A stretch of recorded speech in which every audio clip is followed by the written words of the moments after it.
My self professor doctor Deepak Singh, allied science specialist. आज एक topic deal कर रहे हैं जो ऑब्स्टेट्रिक का पार्ट है, ये बहुत इमरजेंसी पार्ट है। ये पीपीएच, पोस्टपार्टम हेमरेज।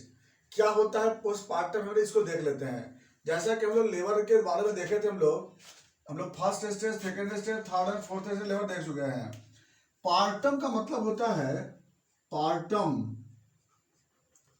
पार्टम मतलब होता है डिलीवरी ऑफ चाइल्ड, यानी एक्सपल्सन ऑफ चाइल्ड। चाइल्ड के एक्सपल्सन को बोलते हैं पार्टम बोलते हैं। और पार्टम, जो पार्टम से पहले, चाइल्ड बर्थ से पहले जो होती है उसको एंटी पार्टम बोलते हैं। यानी 28 वीक से लेकर के और फीटस डिलीवरी तक के क्या बोलते हैं लोग, एंटी पार्टम बोलते हैं। और यहाँ पर पार्टम का मतलब होता है डिलीवरी, और डिलीवरी से लेकर के फीटस के फीटस बर्थ, यानी चाइल्ड बर्थ से लेकर के और 42 दिन तक को क्या बोलते हैं, पोस्टपार्टम बोलते हैं। पोस्टपार्टम यानी एंटीपार्टम किसको बोले, प्रेगनेंसी में 28 वीक से लेकर के और फीटस के डिलीवरी तक। पार्टम किसको बोलते हैं, फीटस का डिलीवरी, चाइल्ड बर्थ हो गया उसको क्या बोलते हैं, चाइल्ड बर्थ को क्या बोलते हैं, पार्टम बोलते हैं। और चाइल्ड बर्थ से लेकर के 42 दिन तक को क्या बोलते हैं हम लोग, चाइल्ड बर्थ, उसको पोस्टपार्टम बोलते हैं। यानी कि 42 दिन तक, कब से, चाइल्ड बर्थ से लेकर के और चाइल्ड बर्थ टू 42 डेज, यानी 6 वीक तक को क्या बोलते हैं, पोस्टपार्टम। चलिए, यह तो बात समझ में आ गया। नॉर्मल डिलीवरी में 500 ml ब्लड लॉस होती है। तो नॉर्मल डिलीवरी में, डिलीवरी के बाद, फीटल डिलीवरी के बाद 500 ml जो ब्लड लॉस होती है उसको बोलते हैं नॉर्मल ब्लीडिंग बोलते हैं। वो नॉर्मल उतना होती है, 500 ml ब्लड लॉस होती है, जिसमें कि 350 ml प्लासेंटा में निकलती है और 150 ml जो होती है कैपिलरी से निकलती है, इंडोमेट्रियम के कैपिलरी से। यानी कि लगभग 500 ml जो ब्लड होती है ना, ये नॉर्मल में लॉस होता है। 500 ml ये नॉर्मल लॉस होता है। लेकिन चाइल्ड बर्थ के बाद यानी कि आफ्टर चाइल्ड बर्थ, यानी जो क्या बोले लोग, पोस्टपार्टम से लेकर के और 42 दिन तक में अगर बाय द वे 500 ml से ज्यादा ब्लड लॉस होता है, तब इसको बोलते हैं पीपीएच बोलते हैं। यानी क्या बोले लोग, पीपीएच क्या बोले हम लोग, यानी चाइल्ड बर्थ से लेकर के और 42 दिन के बीच में 500 ml से ज्यादा ब्लड लॉस होता है, तो क्या बोलते हैं लोग, पीपीएच बोलते हैं, पोस्टपार्टम हेमरेज कहते हैं। चलिए, ये जो पीपीएच होती है, ये पीपीएच ब्लड के लॉस होने के अकॉर्डिंगली 3 तरह का होता है। जितना ब्लड लॉस होता है, यानी कि 500 ml, इसमें 3 तरह का होते हैं। पहला होता है माइल्ड पीपीएच बोलते हैं कि जब 500 से लेकर के और 1000 ml जब ब्लड लॉस होता है उसको क्या बोलते हैं, माइल्ड पीपीएच। जब 500 से लेकर के 1000 ml जब ब्लड लॉस होता है तो उसको बोलते हैं माइल्ड पीपीएच। दूसरा जो होता है मॉडरेट पीपीएच मॉडरेट बोलते हैं 1000 से लेकर और 2000 ml जब ब्लड लॉस होता है उसको क्या बोलते हैं, मॉडरेट पीपीएच बोलते हैं। और थर्ड है सीवियर पीपीएच। सीवियर पीपीएच किसको बोलते हैं कि जब मोर देन 2000 ml से जब ज्यादा ब्लड लॉस होता है उसको क्या बोलते हैं, मॉडरेट सीवियर पीपीएच। चलिए, अब आते हैं बात टाइम ड्यूरेशन के अनुसार से पीपीएच। टाइम ड्यूरेशन के अनुसार से पीपीएच 2 पार्ट में बांटा गया है। टाइम ड्यूरेशन के अनुसार से पीपीएच को 2 पार्ट में डिस्ट्रीब्यूट करते हैं। एक बोलते हैं लोग प्राइमरी पीपीएच, दूसरा को बोलते हैं सेकेंडरी पीपीएच। प्राइमरी पीपीएच बोलते हैं कि चाइल्ड बर्थ से लेके 24 घंटा तक अगर ब्लीडिंग होती है, ज्यादा अगर एक्सेस ब्लीडिंग होती है, तो उसको बोलते हैं प्राइमरी पीपीएच। यानी क्या बोले लोग, चाइल्ड बर्थ से लेकर के और कब तक, 24 आवर्स तक जब ब्लड लॉस होती है ज्यादा, तो उसको क्या बोलते हैं, प्राइमरी पीपीएच।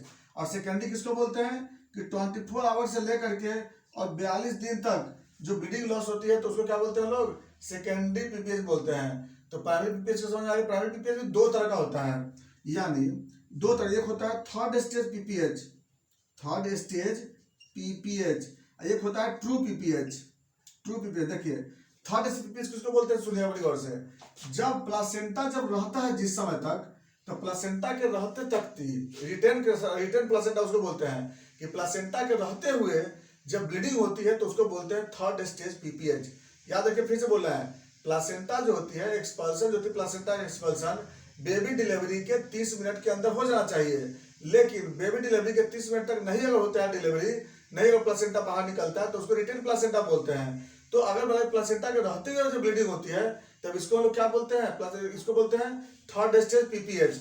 और प्लासेंटा एक्सपल्सन होने के बाद जब पीपीएच होता है तो उसको बोलते हैं ट्रू पीपीएच बोलते हैं। तो दो तरह का पीपीएच होता है प्राइमरी पीपीएच में।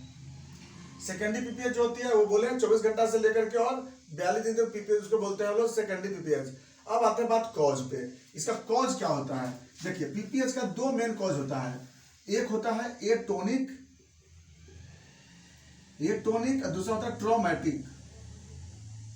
एटोनिक यूट्रस और ट्रॉमेटिक यूट्रस। पहला है एटोनिक यूट्रस। एटोनिक यूट्रस का मतलब होता है क्या कि जो टोन के बारे में जानते हैं हम लोग कि टोन क्या होता है, लेबर पेन जैसे ही डेवलप होती है उस समय इसके मसल्स में क्या होती है, कंट्रेक्शन स्टार्ट हो जाती है, कंट्रेक्शन और डिकंट्रेक्शन, उसको बोलते हैं टोन बोलते हैं। तो जब तक इसमें टोन रहेगा तब तक लेबर पेन का प्रोसेस अच्छा होती है।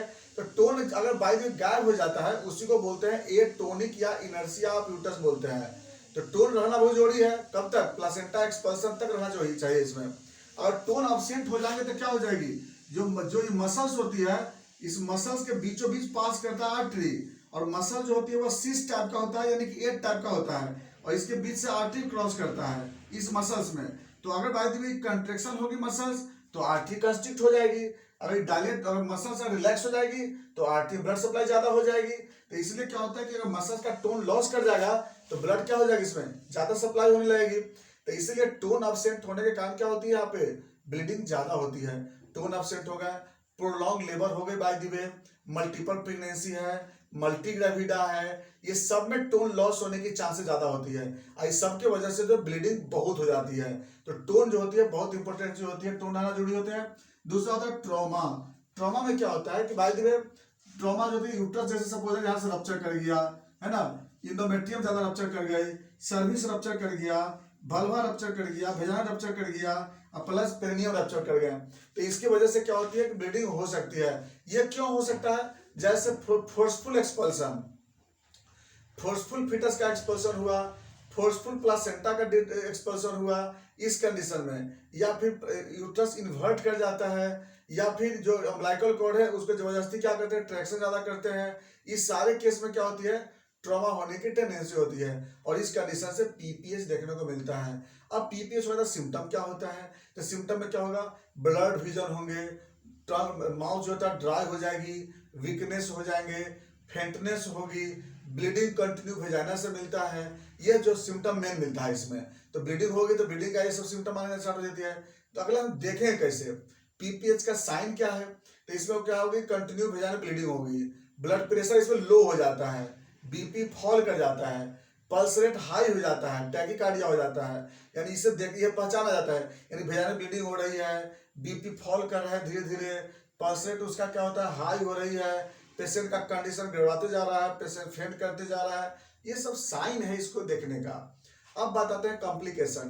पीपीएच का कॉम्प्लिकेशन क्या होगा, अगर प्राइमरी पीपीएच हुआ तो हाइपोवॉल्मिक शॉक में चला जाएगा पेशेंट, हाइपोवॉल्मिक शॉक में। अगर सेकेंडरी पीपीएच हुआ तब फिर क्या हो जाएगा, एनीमिया हो जाएगी।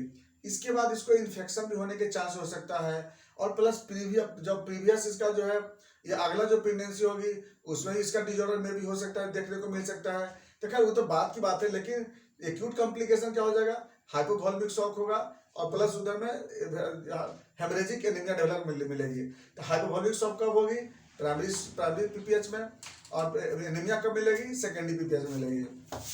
अब जो बात आते हैं इन्वेस्टिगेशन में, इन्वेस्टिगेशन क्या करेंगे, सबसे पहले तो मैनुअल डायग्नोसिस है, ब्लीडिंग ज्यादा हो रही है इससे पता कर लेंगे, ब्लड प्रेशर से देख लेते हैं, और प्लस हम लोग सोनोग्राफी से भी हम लोग इसको एग्जामिनेशन करके देख सकते हैं। ऐसे तो हम लोग इसका क्या है पीपीएच के लिए कि हम लोग डायरेक्ट हम लोग एग्जामिनेशन करके देख लेते हैं कि रिटेन प्लासेंटा है, हो सकता है कि प्लासेंटा उसमें रह रहा हो, क्योंकि इसका मेन एक कॉज बहुत बड़ा कॉज आता है रिटेन प्लासेंटा।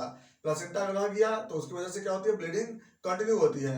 अब आते हैं मैनेजमेंट में, मैनेजमेंट क्या करते हैं हम लोग पीपीएच में, तो सबसे पहला मैनेजमेंट वही होती है कि इसका प्लासेंटा अगर रह गई होगी तो उसको हम लोग रिमूव कर लेते हैं हम लोग। तो प्लासेंटा रिमूव, जो रिटेन प्लासेंटा को हम लोग आसानी से रिमूव कर लेते हैं। दूसरा क्या होता है, इसमें टोन बढ़ाने के लिए ऑक्सीटोसिन में थायराइड का इंजेक्शन देते हैं, इससे क्या होता है कि टोन इसका बढ़ेगा, टोन बढ़ेगा तो क्या हो, उसके इसमें प्लासेंटा भी आसानी से निकल जाएगी और ब्लीडिंग वहाँ पे क्या हो जाएगी, कम हो जाती है। या अगला क्या करते हैं लोग, यूट्राइन पैकिंग कर देते हैं। गॉज से क्या करते हैं, गॉज डाल करके इसको क्या करते हैं लोग, पैक कर देते हैं। इससे क्या होता है, ब्लीडिंग कम हो जाती है। नेक्स्ट होते हैं इसमें लोग मैनुअल, इसको क्या करते हैं, मैनुअल इसको प्रेस करते हैं। मैनुअली प्रेस करने से ब्लीडिंग क्या होती है, यहाँ पर स्टॉप कर जाती है। इसके बाद एंटी हेमरेजिक मेडिसिन दे सकते हैं। एंटी हेमरेजिक मेडिसिन में ट्रेनेक्सा है या क्लॉट है, ये दे सकते हैं। इसके बाद हम लोग क्या कर सकते हैं, ब्लड ट्रांसफ्यूजन करते हैं। इसमें लोग आईवी इन्फ्यूजन करते हैं। आईवी इन्फ्यूजन में क्या करते हैं, कोलोइड इन्फ्यूजन करते हैं, जैसे हिमासिल है, अल्बुमिन है, डेक्स्ट्रिन है, ये सब को इन्फ्यूजन करते हैं इसमें लोग, क्योंकि इससे बीपी जो होता है वो मेंटेन रहता है, हीमोडायनामिकली चेंज नहीं हो पाती है। ये सब हम लोग मेंटेन कर लेते हैं। Oxygen inhalation as per required और उसको हम दे सकते हैं। इसके बाद होम्योपैथी मेडिसिन में मेलिफोलियम है, फॉस्फोरस है, हेमामिलिस है, ये हम लोग दे करके इसको मेंटेन कर सकते हैं। ये था मेरा बीपीएच। बाकी बातें नेक्स्ट वीडियो में। थैंक्स।